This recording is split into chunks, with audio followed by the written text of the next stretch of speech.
What's one of the most whispered questions I get when people learn that I wrote a book about healing childhood trauma-induced PTSD with psychedelics? What's it like being on MDMA? Well, you know what? Let's talk about it.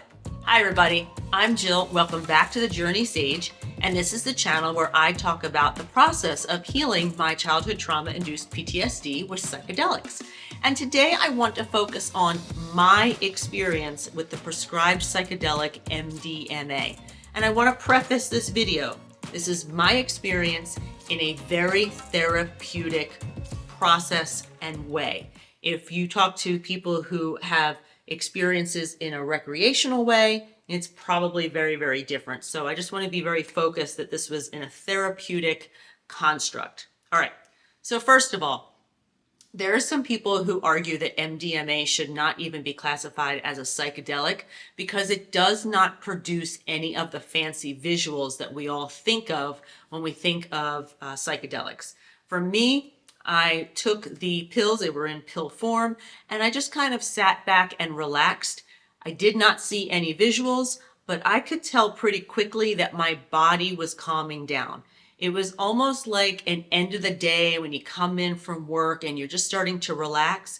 My body actually felt like that. And as a PTSD survivor, that's how I like to classify myself, I lived most of my life with my body in a fight or flight kind of mode. So that relaxation was very, very welcome. That relaxation allowed me for the first time in my late 40s to hear my inner voice. And so some of you are saying, oh my gosh, what are you talking about? You've never heard your inner voice. Whereas other people like me would be like, what are you talking about? There is no inner voice. I don't hear an inner voice. So for me, that was very, very surprising. I remember talking to my doctors and saying, I'm having a great internal conversation with this really awesome person. And so for the first time, I was able to calm my body down enough and relax to actually hear my inner dialogue.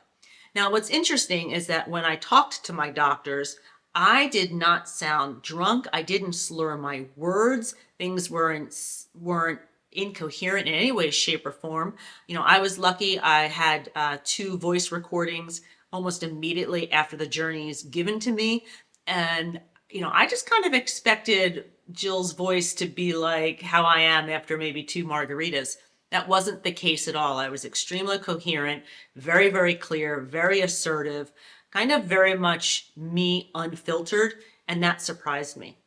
Now, the other side is that while I was completely coherent and very much in conversational mode, I'm a chatty person. That's how it worked for me. I did go with my eye mask occasionally, but I tend to be a little bit chatty. Whenever something challenging came up, very specifically like a limiting belief, like the universe is after me, and if my guides would kind of challenge that belief, as opposed to me lying or making a joke or trying to dodge the conversation the way I would do in, you know, a non-enhanced state, kind of like in real life, instead, I just went quiet. I didn't lie. I didn't try to change the subject. I wasn't thinking about the comfort of someone else before me. I was very simply just not able to process the idea that the universe wasn't out to get me. And so I just went quiet. And I thought that was really, really interesting. It was almost like Jill without filters, how I act on my own without being conscious of being in a social situation and how other people would respond to me. I kind of really like that. And then what I found is that as I moved forward with the therapy, in every session, I had an MDMA booster. My doctors always started out at a certain level, and then if I wasn't responding, moved up to the next level. And all 3 journeys, I needed a booster. But the difference between the first journey and the third journey in terms of, I'm going to use the word productivity or success in healing is maybe a better way to think about it, was my willingness to allow the medicine to do its work. My very first journey, I snapped out of it after about 4.5, 5 hours, which is a classic symptom of someone who's super, super guarded. I mean, it makes sense. I didn't understand the process. I didn't understand what psychedelics would do to me. It was important to my subconscious that I get control back pretty quickly. But once I saw during the integration process of the first journey that this could actually work for me, I gave into the MDMA medicine way more. I almost think about it as motivation, that my motivation increased for healing because I knew that it was an actual possibility. And so I allowed the MDMA to kind of do its thing. I just sat back and let it work. And I think it's almost like any sort of medication you might take. If you give your body a little bit of time to let the medication work, it's always going to work a little bit better than, if you didn't. And I think lastly, what was surprising to me, especially someone who has been so much in control for her entire life, was that the 5 to 8 hour MDMA sessions, 3 of which over the course of a year, to me, they felt like 45 minutes. And it was not uncommon for me when I came out of the enhanced state and was kind of sitting and chatting with my doctors. And by the way, I use doctors' guides kind of interchangeably in this instance. When I was sitting there chatting, I was hydrating, I was having my snacks, I would ask my doctors about the session. And they would tell me things that I'd be like, I don't remember that.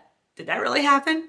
And so it was a real gift to go back and listen to the transcripts to kind of hear what went on. Because for me, I really didn't remember 95% of it, but when I go back to the transcripts, a lot of work was done. So there you go. Those are my reflections on what it was like when I had taken the prescription dose of MDMA in a therapeutic session.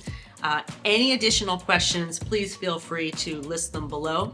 As always, Rescuing Jill and the workbook are on Amazon, and you can head on over to thejourneysage.com for more information.